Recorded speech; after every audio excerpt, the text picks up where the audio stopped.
Gandang buhay mga kananay. Alam nyo na kung ano niluluto ko. Ayan ay adobong paa. Paa ko, hindi paa nyo. Ayan ang adobo kong paa. Napakasarap niya, may sili pa yan. Hindi ko na pinakita yung ingredients kasi tinatamad ako eh. Wala kasi akong kasama eh. Ayan, simple lang naman yan. Ano mo lang yung paa. Igisa-gisa mo lang yan. At syempre, kailangan kainin natin. Titikman natin ang mahiwagang paa. Maganda raw to doon sa mga matatanda. Ay, mukha na ba ako matanda? Ay, nagugas ako ng kamay, mga kananay. Ayan, napakaswabe. Ay, talaga naman kahit walang ngipin, ang lola nyo, napakalambot. Ay, naku po. Kahit isa na lang ang ngipin sa harap, ay, talaga napakasarap. Subukan nyo to mga kananay.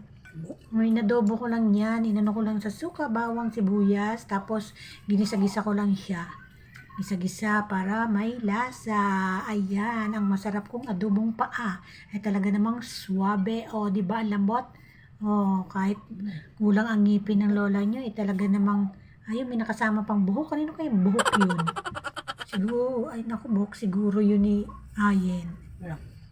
Di ba? Ang sarap-sarap ng paang ito. Ay, napakalambot. Luto rin kayo mga kananay.